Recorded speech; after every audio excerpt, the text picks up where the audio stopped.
김윤경의 생생경제. 안녕하세요. 김윤경입니다. 인터넷 커뮤니티 오늘의 유머란 곳이 있습니다. 이곳에 회사 비판글을 올렸던 MBC의 한 PD가 대기 발령을 받았습니다. 회사의 명예를 실추시켰다, 이런 이유인데요. 선배 동료 PD들은 사과나 반성이 필요할 때 어떻게 이런 인사를 할 수가 있느냐 라면서 반발 성명을 냈습니다. 상호 간의 신뢰가 크게 흔들리고 있는 거겠죠. 안대희 국무총리 내정자 엿새 만에 전격적으로 사퇴했습니다. 11억 원으로 대표되는 무리한 전관 이유가 문제가 됐는데요.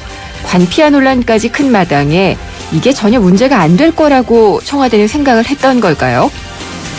청와대 인사 시스템이 개조 1순위다, 이런 얘기가 나올 만합니다.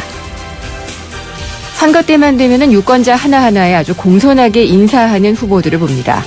우리가 이들에 대한 사실 인사권을 갖고 있죠. 투표를 통해서 말입니다. 소중한 한 표, 이런 말이 더 다가오는 때입니다. 김윤경이 뽑은 오늘의 생생 키워드, 인사입니다. 6.4 지방선거, 엿새 앞으로 다가왔습니다. 생생경제에서는 오늘부터 서울시장 또 경기도지사 후보들의 공약을 짚어보는 시간을 마련했는데요. 특히 서민경제와 생활에 영향을 미칠 수 있는 경제, 복지 공약은 아무리 강조해도 지나치지 않을 것 같습니다. 오늘 3부에서는요. 경기도지사 후보로 출마한 김진표 새정치민주연합 후보와 연결을 해서 공약을 짚어보도록 하겠습니다. 남경필 새누리당 후보와는 월요일 3부에 인터뷰가 진행될 예정입니다. 그리고 또 내일 금요기획에서는요. 서울시장 후보들의 경기 복지 공약을 각 후보 캠프의 경제정책을 담당하고 있는 국회의원 두 분을 모시고 토론을 통해서 알아보도록 하겠습니다. 그리고 또 2부에서는요. 26개월째 이어지고 있는 경상수지 흑자. 우리 경제에 좋다고 하는데 과연 왜 우리는 그걸 느끼지 못하고 있는 것일지 이면을 짚어보도록 하겠습니다. 김윤경의 생생경제 1부 시작합니다. 네, 말씀드리는 순간 대한항공 선수 로페스로 단독 찬스를 맞습니다. 네, 바로 슛하나요, 슛! 골이에요! 브라질까지 환상적인 슛이네요. 대한항공 상파울로 주 5회 운항. Excellence in Flight, Korean Air. 꿈의 브라질, 이토록 화려한 축구는 다시 볼 수 없을지도 모른다. LG 울트라 HD TV의 초고화질로 다시 없을 화려함을 즐겨라. 화질도 3D도 4배 더 살아있다. 꿈의 화질, LG 울트라 HD TV. 미안해. 너를 두고 여기 시려가 가지마. 한 번 떠난 시력은 돌아오지 않습니다. 스마트 시대, 눈의 피로, 시력 강퇴엔 눈에는 눈약. 토비콤 S.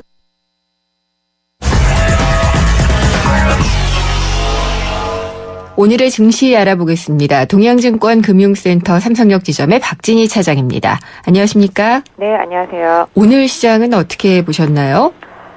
오늘 지수만 놓고 보면은 약보합에서 마감됐다고 볼 수 있겠습니다. 네. 하지만 실제 내용은 상당히 좀 하락이 많이 진행이 돼서 종목들은 좀 많이 안 좋았던, 체감 지수가 상당히 좀 낮았던 그런 하루였었습니다. 특히 네. 오늘 종합지수 같은 경우는 마이너스 4.8, 2012.26에 마감이 됐고요.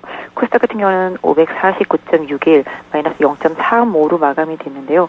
전반적으로 놓고 본다라면은 오늘의 체감적인 모습을 좀 수치로서 좀 말씀을 드린다면, 네. 코스닥 같은 경우는 상승이 324, 하락이 476.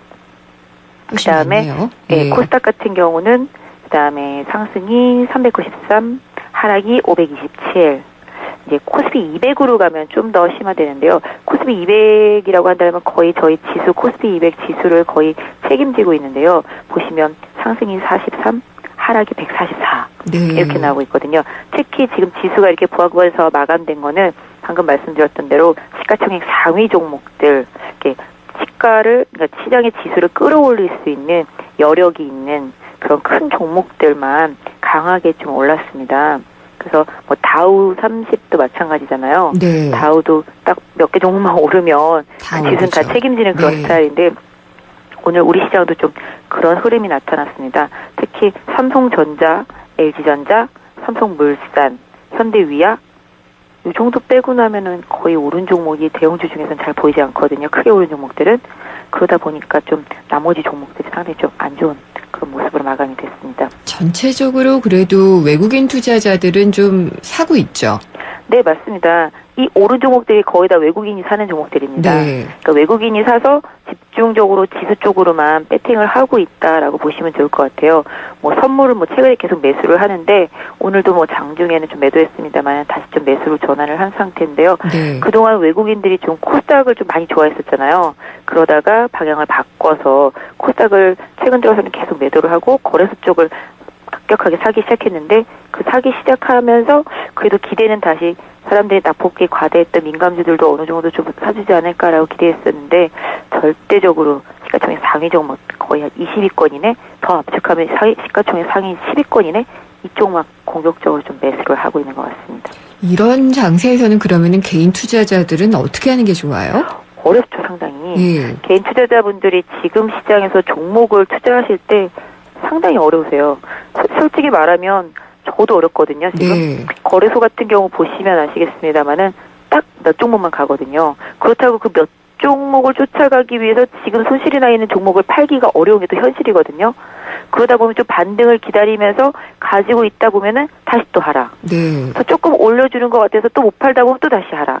그런 현상이 지금 조선주, 네. 정유주, 화학주 뭐 계속 그런 쪽으로 나타나고 있거든요. 그러다 보니까 계속 지수는 올라가고 종목은 빠지니까 개인 투자자분들은 상당히 좀 희망 고문을 당하는 것 같은 그런 느낌을 계속적으로 좀 받으실 거예요. 왜냐하면 2,000대만 올라오면 내 종목도 올라올 줄 알았는데 네. 전혀 아니다라는 거죠. 지금 시장이. 그렇네요. 그래서 상당히 지금 해외 시장 강세에도 참 차별화된 우리 시장이 더욱더 체감적으로 개인 투자자분들한테는 어려운 시장인 것 같습니다. 네. 그러면은 뭐 오늘 업종이나 종목 중에서는 그냥 상위 종목 말고 시가총액 상위 종목 말고 조금 눈여겨볼 만한 그런 뭐 재료가 있던 게 있었나요? 오늘 뭐 특징적인 거를 말씀드리면요. 거래소에서는 뭐 어제 이어서 LG전자가 오늘도 상당히 좀 강하게 올랐습니다. 신제품 때문이군요. 네, 맞습니다. 네. 휴대폰이 전체적으로 좀 안 좋다고 하는데 불구하고 LG전자가 워낙 휴대폰 쪽이 안 좋았었는데 이번에 나온 G3가 좀 상당히 좀 호평을 받으면서 증권사들의 긍정적인 리포트들이 오늘 많이 쏟아졌고요. 네. 그로 인해서 좀 굉장히 많이 올랐습니다. 특히 외국인들 주도로 많이 올랐는데 거기에 이제 며칠 전부터 기관도 이제 숟가락을 얹기 시작을 했고요. 그다음에 뭐 삼성전자는 뭐 다들 아시겠습니다만은 시장과 같이 갈 수밖에 없는 구조고 네. 또 삼성전자가 오르다 보니까 삼성물산이 또 지분 가치 때문에 같이 올랐고요. 네. 또 다른 특징주로는 이제 오늘 뭐 코스닥 쪽에서 좀 변동성이 많이 있었는데요. 소리바다가 장 초반에 상한가까지 진입을 했습니다. 그러니까 음원 관련한 스트리밍 서비스를 삼성뮤직이랑 같이 이제 올 9월부터 한다라는 뉴스가 나왔는데요. 네. 실질적으로 이제 저희가 음원 사이트에다가 돈을 지불하고 월 한 6,000원 정도 이렇게 지불하고 음악을 듣잖아요. 근데 새롭게 이제 소리바다가 하는 그런 스트리밍 서비스에서는 스트리밍 라디오라고 그러는데요. 네. 이게 본인이 뭐 만약에 조용필 이렇게 설정을 해놓으면 조용필 노래를 거기서 알아서 이제 틀어주는 거죠. 그렇죠. 네, 그런 식으로 아니면 뭐 나는 발라드? 그럼 발라드만 계속 틀어주고 이런 식으로 또 금액도 한 3분의 1 정도 되다 보니까 다른 음원사들이 예. 라는 생각에 경쟁력에 대한 우려감 때문에 오늘 많이 급락했습니다. KT뮤직이라든지 네. 뭐 로엔이라든지 근데 또 장 후반에는 낙폭을 많이 줄였어요. 사실 생각해보면 이런 게 작은 이슈가 될 수는 있겠지만 기존의 시장 점유율이 있는 업체들이 그런 서비스를 똑같이 따라서 안 할 리가 사실 없거든요. 네. 그러다 보니까 사실은 좀 기우적인 거죠. 요새 시장의 단면을 보여주는 그런 뉴스였던 것 같아요. 왜냐하면 예. 하나의 뉴스가 나오면 네. 이리 몰리고 또 저리 몰리고 예. 계속 그러고 있거든요. 시장이. 전체적으로 그런 분위기로 갈 것 같은데 좀 과도한 우려가 아니었나라는 생각이 좀 들고요. 오늘 여기까지 듣도록 하겠습니다. 감사합니다. 네, 감사합니다. 동양증권 금융센터 삼성역 지점의 박진희 차장이었습니다.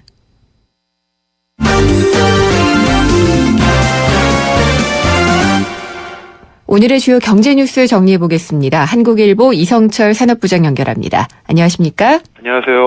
산재 사망 사고가 대부분 중소기업에서 일어난다 이런 통계가 있네요. 예, 최근에 여러 가지 이제 안전 사고들이 이어지고 있고요. 크든 작든 그래서 우리 사회 전체의 안전망에 구멍이 뚫린 것이 아니냐. 그리고 특히 대기업들도 여러 가지 안전 사고 때문에 보도들도 많이 나왔는데 사실 들여다보면은 중소기업 대부분에서 이 안전사고가 집중이 되고 있다고 합니다.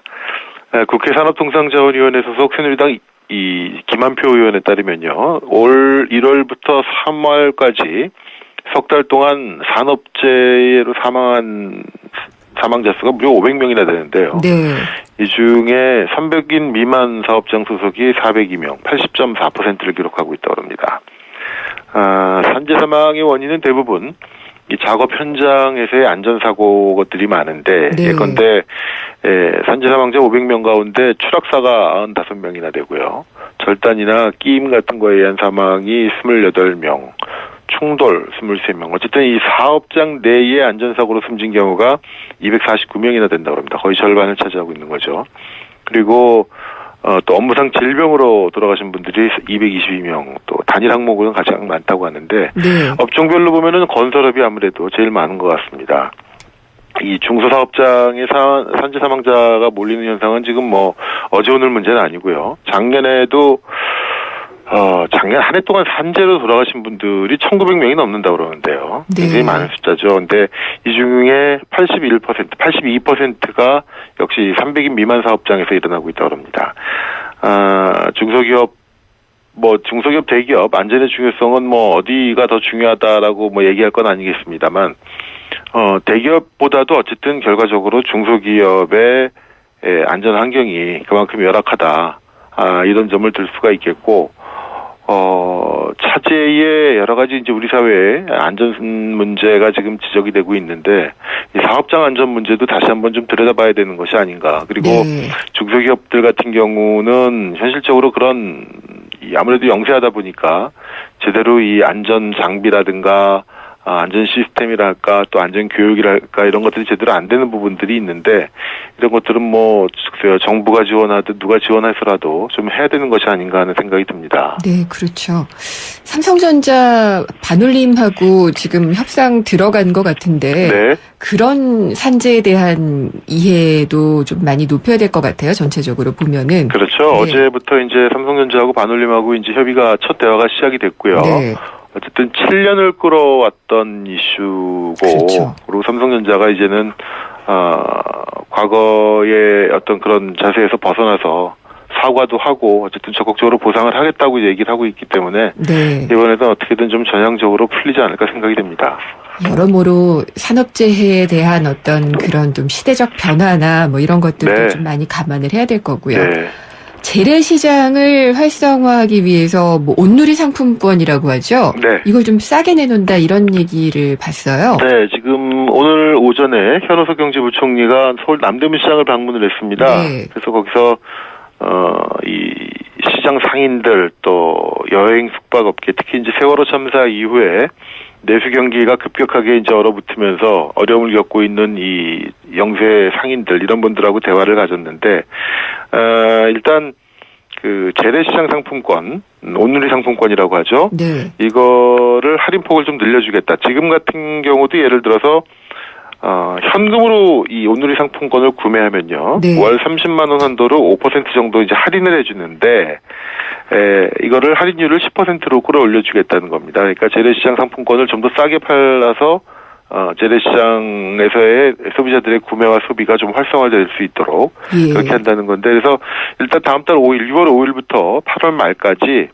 시중은행 창구에서 이 1,000억 원 상당의 온누리 상품권을 개인 구매자들한테 10% 디스카운트해서 팔겠다 이렇게 발표를 했습니다. 이 온누리 상품권은 그러면은 은행에서 살 수 있는 건가요? 네, 저도 사보진 않았는데 네. 시중은행 창구에서 구입을 할 수 있다고 합니다. 거기서만 가능한 건지 저도 안 사봐서. 네. 네, 그렇군요. 참 사실 이런 네. 좀 사서 재래시장을 그러니까요. 많이 이용해야 되는데 네. 저도 좀 무심한 것 같기도 하고요. 이 수학여행 같은 경우에 지금 세월호 참사 이후에 지금 일단 중단된 상태거든요. 네. 수학여행이 중단되다 보니까 사실은 수학여행 때문에 또 어쨌든 먹고 사는 분들이 있지 않습니까? 그렇죠. 어떤 지방이라든가 지방의 명승지라든가 이런 데 숙박업소들. 그래서 이거를 뭐 무한정 어쨌든 묶어놓을 수는 없는 상태고요. 그래서 6월 중에 어쨌든 수학여행은 재개하는 문제를 검토를 한다고 합니다. 다만 이번 사고와 이번 참사가 준 충격이 너무 컸기 때문에 어떻게 이 수학여행을 좀 더 안전한 수학여행이 되게 할 수 있을까? 네. 그 안전성을 확보하는 방안을 함께 찾아서 이 수학여행 재개 문제를 검토하기로 했다는 소식도 있습니다. 알겠습니다. 우리나라 경제 규모로 보면은 선진국에 가까워지지 않았나요? 근데 선진국에 오를 수 있다 이런 전망이 또 네, 나오네요. 사실 뭐 선진국을 뭘로 보느냐에 따라 다르겠습니다만 경제 규모로 보면 사실 우리나라 이미 뭐 선진국이죠. 세계 그렇죠. 한 10위권. 12, 3위 정도 되고 무역 규모로 보면 세계 8위 정도에 들어가 있고요. 네. 국민소득으로 하면 물론 한 20위권 정도로 떨어지고 있는 거를 아는데 저는 사실은 뭐 선진국이라는 표현 자체가 워낙 모호한 거이기도 하지만 네. 이런 GDP 규모나 이런 걸로 선진국을 따질 수 없다라는 확실한 저는 아주 강한 생각을 가지고 있는데 이게 그러니까 영어로 표현을 하면은 어드밴스드가 그렇죠. 아니라 예. 디벨롭드라는 표현을 요즘 많이 쓰잖아요. 그렇죠. 개발이 많이 다 이루어진 네. 그런 국가인데 선진이라는 그게 주는 뉘앙스가 상당히 커서요. 그러게요. 예. 근데 어쨌든 뭐 이 수치로 확인할 수 있는 건 아무래도 지표일 테니까요. 네. 근데 오늘 이제 무디스가 국제신용평가사인 무디스가 오늘 기자간담회를 열어가지고 한국이 2018년쯤에는 선진국 반열에 오를 수 있다 이렇게 얘기를 했습니다. 올해 우리 경제 성장률을 한 3.8% 정도로 봤고요. 또 신용 등급은 종전과 같이 AA1, 네. AA1으로 유지를 했습니다. 근데 다른 나라에 비해서 우리가 어쨌든 빠르게 성장을 하고 있고 올해도 역시 최근 뭐 국내에선 둔화 얘기가 많이 나오고 있습니다만 그래도 다른 나라에 비하면 빠른 성장 속도이기 때문에 선진국 2018년 현 정부가 끝나는 2018년쯤에는 선진국 발역이 오를 수 있을 것이다 네. 라고 덕담을 했다고 저는 보고 있습니다. 그러네요. 그리고 네. 딱 정권이 네. 끝나는 그 시점에 그렇게 얘기를 했다는 건 상당히 좀 정치적 해석이 가능하지 않나. 그리고 중장기적으로 이제 4% 성장, 잠재 성장률을 끌어올리는 게 제일 중요한데 그렇죠.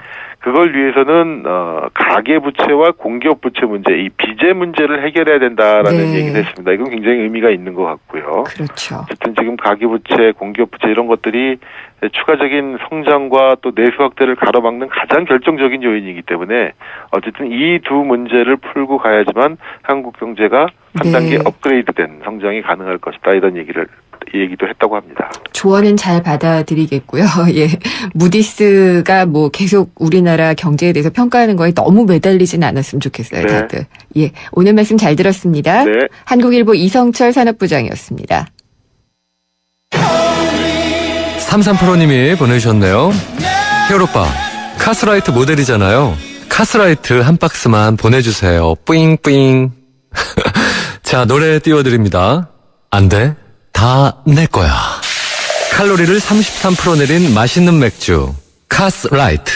지구의 미래는 슈퍼히어로가 지키고 가족의 행복은 쉐보레가 지켜줄게요. 쉐보레 러브 패밀리 페스티벌 스파클 최대 3년 무이자 할부, 말리부 캡티바, 올란도 최대 3년 1.9% 할부, 차종에 따라 최대 100만 원 할인. 5월에도 쉐보레만 믿으세요. 홈페이지 참조 5월 31일까지. Chevrolet, find new roads. 내비 따라서 가는데 왜 이렇게 막히는 거야? 답답해하지 말고 실시간 교통정보가 반영되는 올레 내비하세요. 그래, 올레 내비로 바꾸니까 막힘없이 쭉. 올레 내비 지금 통신사 관계없이 무료로 다운받으세요. 올레. 한국은행 발표에 따르면은요, 26개월째 우리나라는 경상수지 흑자를 이어가고 있습니다. 근데 경상수지 흑자 이렇게 계속 역대 최대고 좋은데 왜 우리 경제, 그러니까 우리가 느끼는 체감 경기는 별로 좋지 않은 건지 2부에서 자세히 알아보도록 하겠습니다. 잠시 후에 뵙겠습니다. YTN Hops English Debating Championship. YTN이 주최하고 YTN 라디오가 후원하는 2014 청소년 영어 토론 대회가 오는 7월과 8월 개최됩니다. YTN과 함께하는 혼과 열정의 무대, 청소년 여러분의 많은 참가 바랍니다. 올여름 역사와 전통이 있는 영국 최고의 교육도시 옥스퍼드에서 품격이 다른 영어 캠프를 만나보세요. YTN 라디오와 APC가 주최하는 영국 주니어 영어 캠프는 자녀들의 영어 실력을 한 단계 끌어올려드립니다. 캠프가 끝난 뒤에는 프랑스와 스위스, 이탈리아의 문화유적지를 돌아보는 현장 학습의 기회도 누리실 수 있습니다. 영국 옥스퍼드에서 체험하는 주니어 영어 캠프.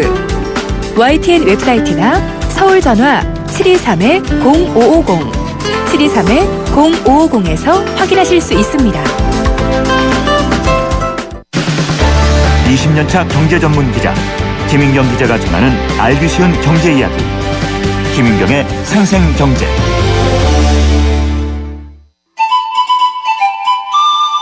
어머머, 진짜 경제는 장바구니 안에 있지. 발로 뛰는 생생경제가 찾은 구석구석 경제 현장. 장바구니 생생경제.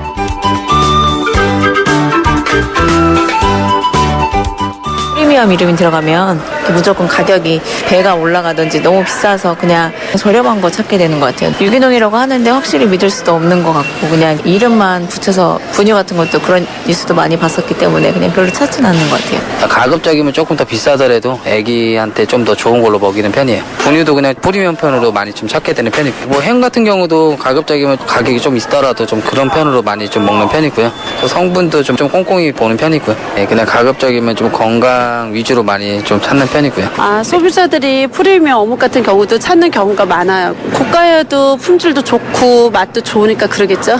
차랑 커피도 프리미엄 쪽으로 많이 찾는 걸로 보입니다. 손님들이 직장인이랑 젊은 분들이 좀 많이 찾는 것 같아요. 좀 유기농 채소 같은 걸로 좀 찾으시는 분들이 많습니다.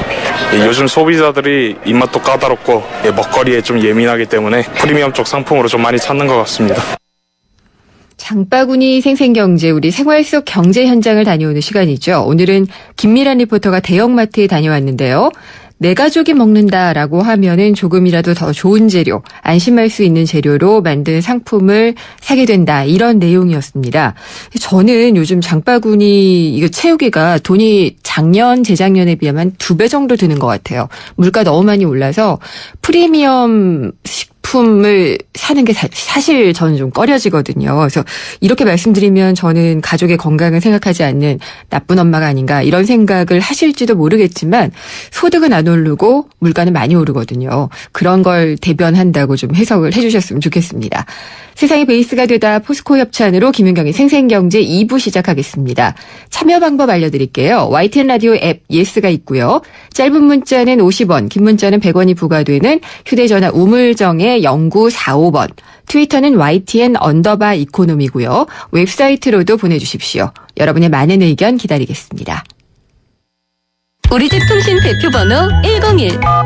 TV지를 101로 인터넷을 101로 홈보이도 101로 모두 가입해 CCTV 맘카도 101로 함께 101. 우리 집 통신은 101로 모두 다 해결해요.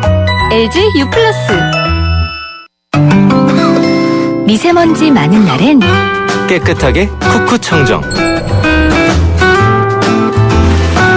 비 오는 날엔 산뜻하게 쿠쿠 제습. 공기청정기와 제습기가 만나 1년 내내 쿠쿠 하이브리드 365. 지구의 미래는 슈퍼히어로가 지키고 가족의 행복은 쉐보레가 지켜줄게요. 쉐보레 러브 패밀리 페스티벌. 스파크 최대 3년 무이자 할부, 말리부 캡티바 올란도 최대 3년 1.9% 할부, 차종에 따라 최대 100만 원 할인. 5월에도 쉐보레만 믿으세요. 홈페이지 참조 5월 31일까지. Chevrolet, find new roads. 내비 따라서 가는데 왜 이렇게 막히는 거야? 답답해하지 말고 실시간 교통정보가 반영되는 올레 내비하세요. 그래, 올레 내비로 바꾸니까 막힘없이 쭉. 올레 내비 지금 통신사 관계없이 무료로 다운받으세요. 올레. 네, 우리나라 경제가 수출 주도형이잖아요. 수출 지표하고 이 수출로 얼마를 벌어들였는지를 보는 경상수지를 보면은요, 흑자가 4월에만 71억 2천만 달러라고 합니다. 이게 26개월째 흑자를 이어오고 있는 건데, 그러면 우리나라 경제 굉장히 잘 되는 거네라고 생각을 하게 되는데, 실제 체감하는 경기는 그렇지가 좀 못한 편입니다. 그렇다면은 왜 이렇게 지표는 좋은데 우리 사는 건 팍팍하지 한번 좀 들여다 봐야지 될 것 같은데요. 최백은 건국대 경제학과 교수가 전화로 연결돼 있습니다. 교수님 안녕하십니까? 네, 안녕하세요. 네. 그러니까 경상수지 흑자라는 소식은 너무 오랫동안 접해오고 있어요. 예, 그렇죠. 일단 경상수지 흑자가 뭔지부터 좀 짚고 갈까요? 예, 경상수지는 쉽게 얘기하면 우리가 한 나라가 이제 대외 거래를 하는 데 속에서요. 네. 국제 거래를 하면서 할 수밖에 없잖아요. 그때 이제 우리가 그 수입하고 지출을 정리한 것이 국제 수지라는 게 있습니다. 그 국제 수지 중에서 이제 국제 수지가 커다랗게 경상 수지하고 이제 금융 수지로 나누는데요. 네. 이제 금융 수지는 이제 순수하게 우리가 벌어들인 돈이 아니고요. 흑자를 하더라도요. 외국인들이 그러니까 우리나라 주식이나 채권에다가 투자했다가 이제 갖고 나갈 수 있는 돈이기 때문에. 근데 경상수지는 우리나라가 직접 그러니까는 이 경제 활동을 해가지고 벌어들인 돈들입니다. 네. 그래서 경상수지의 이제 가장 대표적인 것이 일반 사람들이 경상수지 하면 떠오르는 것이 이제 무역수지인데요. 그렇죠. 무역수지가 이제 대부분을 차지하고 있고요. 그것 말고도 이제 그러니까 소득수지라는 게 있습니다. 그러니까 예를 들어서 이제 우리가 외국에 나가서 이제 그러니까 우리가 노동을 하고서는 이제 임금을 받게 되면은 네. 월급을 받게 되면 그것도 이제 그러니까 소득수지 벌어들이는 경상수지에 포함이 되어지고 있고요. 예. 그다음에 이제 뭐 외국에 주식 투자를 해가지고 이제 배당 소득이라든가 아니면 이제 주가 상승에 의해서 이제 소득이 생길 경우에도 이제 그것도 이제 그러니까 투자 소득이라 해가지고 이제 소득수지에 속하고 있는데요. 네. 사실 경상수지의 이제 핵심 부분은 이제 무역수지입니다. 특히 이제 우리나라 같은 경우는 이제 이 그 무역수지는 이제 상품수지하고 서비스 수지로 나누는데 상품수지가 이제 그러니까는 절대적인 비중을 차지하고 있죠. 그러면은 외국에다가 상품을 팔아서 번 돈이 우리가 수입한 것보다 훨씬 더 많아서 그렇죠. 흑자를 많이 내고 있는 그런 거잖아요. 예. 근데 그러면은 우리나라 기업 상품이 잘 팔리고 있는 건데, 예. 모르겠어요. 기업에 그러면은 배만 불려진다, 뭐 이렇게 표현을 해도 되나요? 우리가 왜 체감을 할 수가 없을까요? 기본적으로 이제 그러니까는 무역을 했을 때 이제 우리가 이제 그 무역이 잘 됐을 때 일반 국민들이 체감을 하려면요. 네. 체감을 하려면 이제 국민들 소득으로 이제 연결돼야 그렇죠. 되잖아요. 근데 예. 이제 국민들 소득으로 이제 이런 걸 결정하는 부분은 이제 기본적으로 소득을 결정하는 것은 고용입니다. 네. 근데 이제 무역이 이제 그러니까 과거와 달리 그러니까 이제 그 고용을 창출하는 이제 그 기여율이요. 네. 굉장히 많이 떨어졌습니다. 얼마 정도나 되나요? 90년대 한 중반만 하더라도 한 10억 원 정도 수출을 하게 되면요. 한 22명 정도를 고용을 했었거든요. 네. 그리고 이제 2000년경에는 이제 그게 이제 한 11명 정도로 줄어듭니다. 반토막으로 나버립니다. 한 5년 사이에요. 그리고 지금은 최근에는 이제 한 5명 정도 줄어들었어요. 굉장히 많이 줄었네요. 지난 10년 사이에 또 그러니까 또 반토막이 났는데요. 네. 그러다 보니까 수출이 많이 된다고 해가지고 반드시 이제 고용으로 연결이 안 되지고 그러다 보니까는. 네. 그게 이제 국민들이 이제 그러니까 체감으로 이제 연결되는 정도가 이제 작을 수밖에 없지요. 그러면 기업들은 이렇게 그 해외에 수출하거나 수출 기업이 많잖아요, 우리가. 예. 그래서 이렇게 많은 돈을 벌어들이는데 이렇게 고용 효과는 거의 그러면 10년간 4분의 1 토막인가요? 예. 이렇게 된 이유는 뭘까요? 기본적으로 이제 우리나라 같은 경우 이제 제조업 중심 구조입니다. 경제 구조가요. 경제 구조가 제조업 중심이다 보니까는 제조업에 이제 그러니까 그 공급 과잉이 전 세계적으로 굉장히 심각해요. 그러다 보니까 기업들 같은 경우는 가격 경쟁력을 확보하기 위해서 이제 자동화를 한다거나 네. 아니면 생산 기지를 해외로 이전을 하고요. 네. 이제 그런 결과로 인해 가지고 예를 들어서 우리나라 대표적인 이제 그러니까 우리가 그 기업이 삼성전자인 경우인데요. 삼성전자의 이제 모바일 부분, 특히 스마트폰 부분이 이제 그러니까 대표적인 이제 그러니까는 그 효자 수출 상품 중에 하나인데요. 삼성전자가 지난 한 4년간 동안에 국내 고용 창출이 삼성전자 전체 고용 증대의 한 8%뿐이 안 됩니다. 그렇군요. 그다음에 현대자동차 같은 경우도 한 10년 전에는 그러니까 국내 생산이 한 80%를 차지했는데요. 최근에는 그러니까 한 40% 밑으로 이제 절반으로 떨어졌어요. 네. 그러니까는 기업이 그러니까 많이 수출한다고 해서 반드시 그러니까 그것이 국내로 이제 국내 소득으로라든가 국내 고용으로 이제 직결이 안 되어지고 있는 이런 구조다 보니까 이제 그런 문제가 생기는 것 같습니다. 그러면은 우리나라가 벌어들이는 이런 그 어떤 그 소득들 이런 것이 그러니까 가계보다는 기업으로 쏠림 현상이 확실히 좀 심화되고 있는 게 이 경상수지 흑자하고도 좀 연결이 될 수가 있겠죠. 맞습니다. 네. 그게 혹시 수치로도 어느 정도 되는지 비중이 확인이 가능하신가요? 우리나라 같은 경우 보게 되면은 가계 소득하고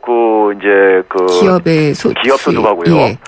이제 배율을 보게 되면 이제 기업 소득 대비 이제 가계 소득이 차지하는 비중이 한 2000년경만 하더라도 한 4배 이상 이제 가계 소득이 높았습니다. 기업 소득보다도요. 네. 근데 그게 지금은 최근에는 그러니까 한 2.5배 정도로요. 2.5배 정도로 그러니까 많이 줄어들었어요. 네. 그 이유는 이제 기본적으로 이 가계 소득이 우리 국민 총소득에서 가계소득이 차지하는 비중이 지난 한 20년 동안 한 10% 정도 줄어들었어요. 그렇군요. 예, 그러니까 실질적으로 그러니까 우리가 경제 성장을 했을 때 그러니까는 그 벌어들인 소득, 국민들이 전체 소득 중에서 일반 국민들에게 돌아가는 소득 비중이 자꾸만 줄어들고 있다는 얘기죠. 전체 이제 그러니까 한 GNI라고 해서 국민 총소득에서 한 60% 정도 분이 안 되고 있으니까요. 네. 예, 그러다 보니까는 국민들이 경제 성장이라든가 아니면 경상수지 흑자라는 것이 별로 피부에 와닿지가 않죠. 교수님은 어떠신지 모르겠는데요. 프란치스코 교황이 예. 낙수 효과에 대해서 반대하는 이야기를 한번 했었잖아요. 예. 그러니까 이제 대기업들이 잘 되고 그러면은 그게 고용으로 이어지고 전체적으로 소비도 늘어나고 우리가 다 잘 된다라는 것이 허구다라고 얘기를 했더니 하버드대 그 맨큐 교수가 그런 건 있다. 있는데 왜 부정을 하느냐라고 얘기를 했어요. 근데 지금 이런 구조를 보면은 낙수 효과가 없어 보이거든요. 그러니까 뭐 전혀 없다고 할 수 없는데요. 네. 전혀 없었는데 이제 맨키 교수 같은 경우는 사실은 이제 기본적으로 그 성장 지상주의자예요. 네. 그러니까 이제 성장을 통해 가지고 많은 빈곤 문제를 해결을 해왔고 과거에 이제 그런 것을 여전히 이제 굉장히 강하게 믿는 이제 그 학자 중에 하나이고요. 근데 사실 저는 개인적으로 교황님 말씀에 사실 동의를 해요. 네. 기본적으로 그러니까 우리가 90년대 이후에 보게 되면 선진국이든 우리나라든 간에 기본적으로 보게 되면 낙수 효과가 굉장히 약화됐어요. 그렇죠. 예, 그러니까 그래서 이제 90년대 초가 되게 되면 선진 국가들에서 성장에 대해서 이제 회의를 품으면서요. 성장이 과연 무엇을 위한 성장이고 누구를 위한 성장인가?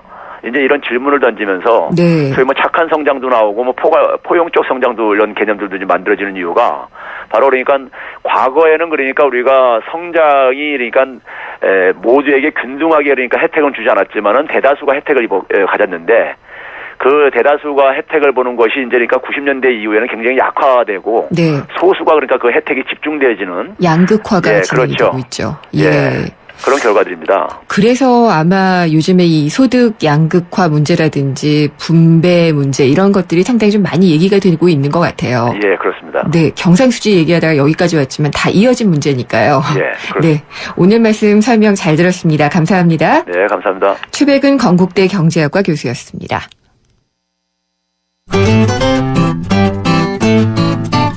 생생경제를 다양하게 만나는 방법. YTN 라디오 앱 예스와 웹사이트 김윤경의 생생경제 또는 트위터 YTN_이코노미로 실시간 듣기와 다시 듣기를 하실 수 있고 방송 내용에 대한 문의와 의견을 주실 수 있습니다.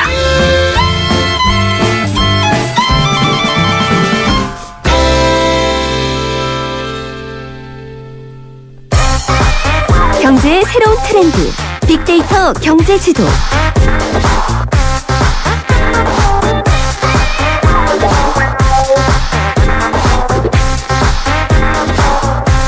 숫자를 보는 신기한 세상, 빅데이터로 본 경제 시간입니다. 빅데이터 하지만 우리가 잘 체감을 못하는 경우가 많이 있는데요. 오늘 빅데이터 경제 시간에는 다음소프트의 최재원 이사님이 나오셨고요. 우리에게 빅데이터에 대한 설명을 잘 해주실 겁니다. 이사님 안녕하십니까? 네, 안녕하세요. 네, 빅데이터가 새로운 세상을 만들고 있다. 빅데이터를 직접 활용하시고 마케팅을 도와주시는 분이니까 그렇다라고 말씀하시겠죠? 물론이죠. 네. 어떻게 그걸 우리가 체감하면 좋을까요? 사실 빅데이터라는 말을 쓰기 이전부터 이 비슷한 일들을 많이 하고 있었어요. 그게 사실 우리가 예전에 카페나 블로그가 많이 활성화된 시기가 있었는데 네. 사실 소비자들이 이제 특히 우리 국내 소비자들은 제품 사용에 대한 후기들을 참 많이 잘 올려주셨거든요. 그렇죠. 예. 이런 것들이 사실 모바일 회사나 자동차 회사 같은 경우에는 제품 개선 같은 활동에 아주 많은 도움을 받을 수 있도록 저희가 분석을 많이 해드리고 있었어요. 네. 예. 지금은 이제 빅데이터라는 게 스마트폰으로 또 소셜 데이터가 더 많이 쏟아지고 있어서 네.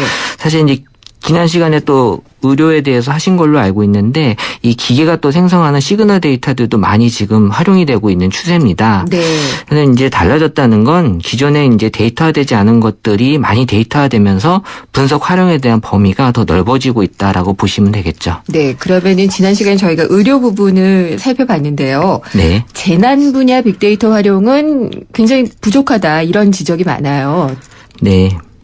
그 재난은 뭐 제가 나중에 시간이 되면 또 한 토픽으로 잡겠지만 사실 요새 워낙 재난이 큰 이슈가 돼서 사실 이 재난 빅데이터는 사실 분석 데이터 관점에서 봤을 때는 좀 이제 다른 분석 시각을 봐야 되는데 이 전조감지라고 하는데요. 전조감지가 뭐냐 하면 사실 우리가 그 트위터에서 이렇게 무너질 것 같다라는 그 한 개의 트윗이 100만 개의 그 무너졌다라는 트윗보다 의미가 있는 거잖아요. 네, 이런 식으로 이 재난은 뭐 재난이라는 것 자체가 원래 작은 원칙을 무시해서 생기는 것처럼 빅데이터에서도 이 작은 데이터 하나를 잡아내는 게 이 재난에서 가장 큰 중요한 이슈라고 보면 되겠습니다. 그러면은 이 기술을 개발을 하는 게 상당히 중요하겠군요. 네, 그래서 이 전조감지 언어라든지 이런 식의 관련된 모델링들이 많이 지금 계속해서 연구 활동이 되고 있고요. 근데 이제 어려움 중에 하나는 이제 이 재난은 이제 지오태그라고 하는 위치 확인이 제일 중요한데 사실 이제 트위터 같은 경우에는 이제 자기 본인의 위치를 허용하는 경우가 한 13% 정도밖에 되지가 않아요. 저도 안 해요.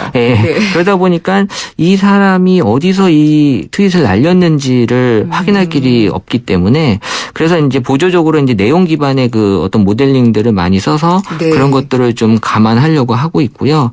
이제 더 확대돼서는 사실 이제 재난이 발생했을 때에도 사실 이제 위치 기반으로 이 모바일 회사에서 그 주변에 있는 그런 사람들에게 알려준다거나 또 더 나아가서 이제 대피로를 분산시켜주는 그런 어떤 이런 것들을 확인시켜주는 것들이 중요한 분야로 확인되고 있습니다. 그렇군요. 근데 이번에 뭐 서울시 심야버스 같은 경우에도 빅데이터를 활용했다 이런 얘기가 또 있더라고요. 네네. 사실 이제 실생활에 많이 들어와 있다라고 이제 볼 수도 있겠는데요. 사실 이게 문화와도 어느 정도 관련이 있다라고 봐지고요. 사실 이제 서울시 심야버스 같은 경우는 이제 빅데이터 분석 관점에서는 이제 상당히 의미가 있는 또 전화 통화량 기반으로 예측을 한 사례인데. 전화 통화량이요? 네네. 이제 그 시간에 전화를 통화한 기록들을 가지고 이제 심야 노선을 이제 확대하는 데 활용을 한 거고. 사실 이런 것들이 이제 다른 그 나라에도 적용이 될 거냐라고 봤을 때는 사실 뭐 벤치마킹을 할 수 있는 나라도 있겠지만 사실 뭐 왜 밤에 버스가 다녀요라는 이제 그런 나라도 분명히 있겠죠. 그렇죠. 이제 이런 식의 것들이 이제 요새 이제 통신 데이터들이 개인정보 때문에 많이 제한적이긴 한데요.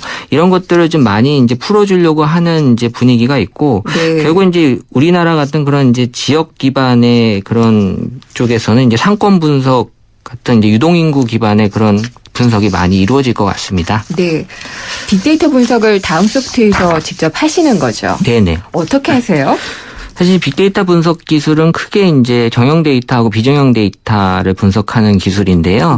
사실 이제 정형 데이터는 그 전부터 이제 그 코드화된 데이터, 예를 들어서 이제 데이터 마이닝이라고 하는데 이런 코드화된 데이터들 통계학적으로 이제 분석을 많이 해왔고 지금은 이제 스마트폰이 활성화되면서 비정형 데이터, 특히 이 텍스트 데이터들이 너무 많이 지금 쏟아져 나오고 있어서 이 텍스트 데이터들에 대한 의미를 추출해서 또 필요하다면 이제 긍부정까지도 확인시켜주는 이제 그런 것들이 이 비정형 데이터의 분석의 핵심이라고 보면 되겠죠. 그러면 예전에 이 캐낸다는 데이터 마이닝이라는 단어를 많이 썼잖아요. 그거는 정형화된 그런 데이터를 분석하는 기술이었다.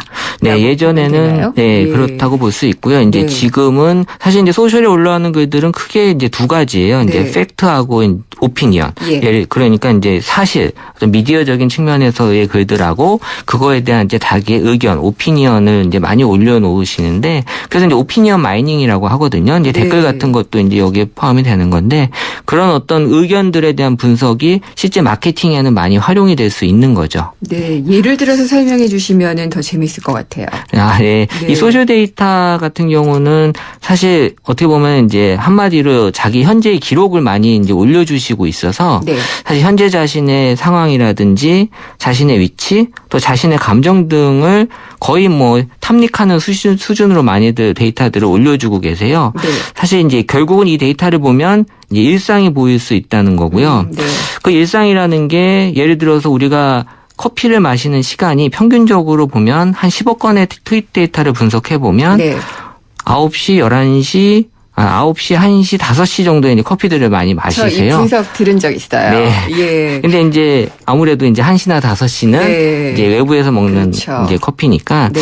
이제 카드사들도 이런 것들을 많이 활용하시는 거죠. 그렇죠. 그리고 이제 이 커피를 한 잔을 들고 점심 먹고 이제 사무실에 들어가는, 그러니까 어떻게 보면은 직장에 다니고 있다라는 어떤 표식이 되기도 한다. 이런 분석을 본 기억도 나요. 네, 예. 그렇죠. 근데 더 나아가서 이제 저희가 이제 애견 사료 시장 같은 경우도 이제 분석을 하는데요. 네. 사실 이제 기존의 그 애견이라는 그 명칭 자체가 한 2011년경부터는 이제 반려견이라고 하는 네. 어떻게 보면 이제 동반자 같은 느낌의 그런 걸로 바뀌면서 사료 시장에 대한 어떤 고급화가 같이 이루어졌다라고 보면 되거든요. 네. 그런 측면에서 봤을 때는 이제 사료 시장의 고급화 측면에서 마케팅을 이제 많이 할 수 있는 거고, 또 실생활에서 이제 마트 같은 데서는 이제 날씨하고 연관된 그런 품목들을 매출의 연관성을 가지고 이제 찾아내다 보면 네. 이제 매출의 높은 것들을 잘 배치함으로써 이제 그런 것들이 마트에 활용이 될 수 있는 거죠.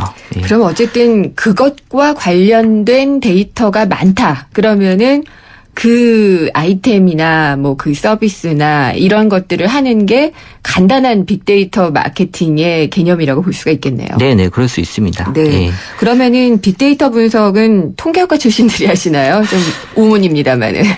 통계학과를 저희 회사 입장에서도 지금 많이 들어와 있고요. 네. 사실 이제 데이터를 통계학적으로 분석을 하기 때문에 기본적으로 통계학자가 많이 필요한데요. 네. 근데 이제 통계학자만 필요하진 않아요. 뭐 비유를 하자면 야구에서 보면 이제 희생번트라는 게 있는데 네. 사실 이제 그게 확률적으로 통계적으로 보면 희생번트를 되지 않았을 때 더 점수가 날 확률이 많거든요.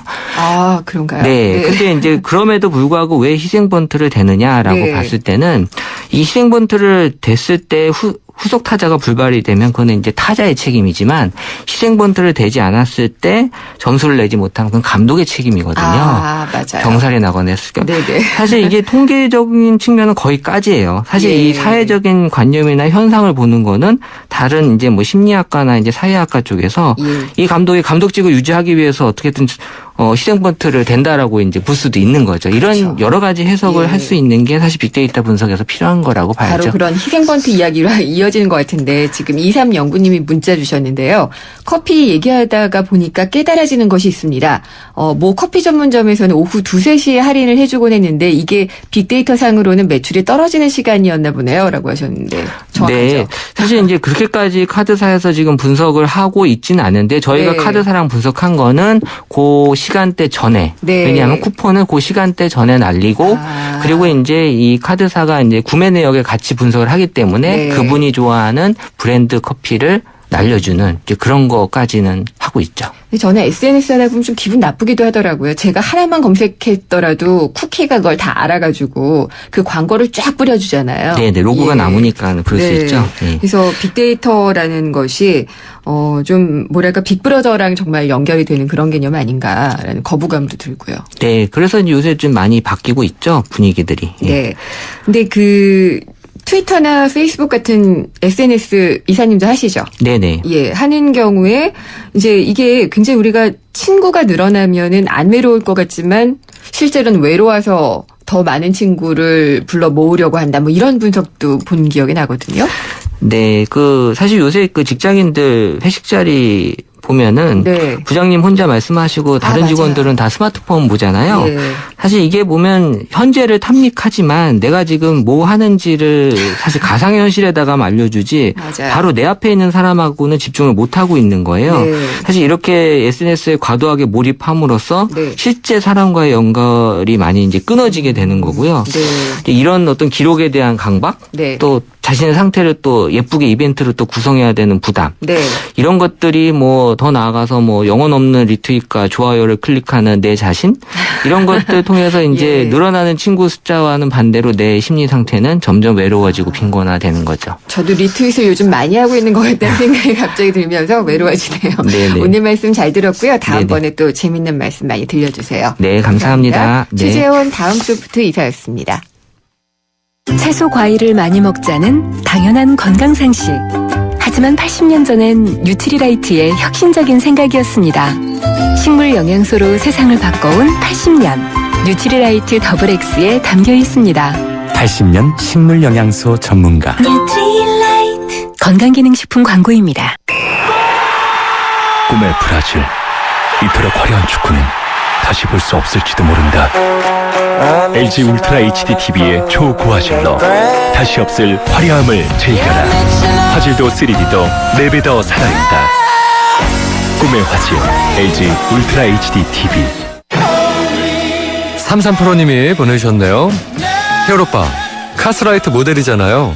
카스라이트 한 박스만 보내주세요. 뿌잉뿌잉. 자, 노래 띄워드립니다. 안 돼. 다 내 거야. 칼로리를 33% 내린 맛있는 맥주.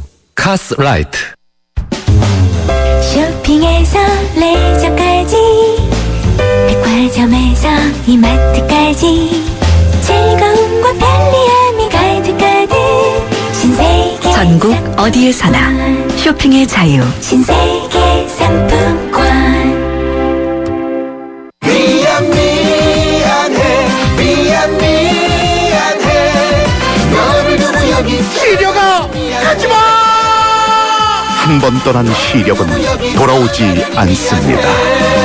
스마트 시대 눈의 피로 시력 강퇴엔 눈에는 눈약 토비콤 S. 생생경제 3부에서는요. 김진표 경기도지사 후보와 경제 공약에 대해서 얘기 나눕니다. 잠시 후에 뵙겠습니다.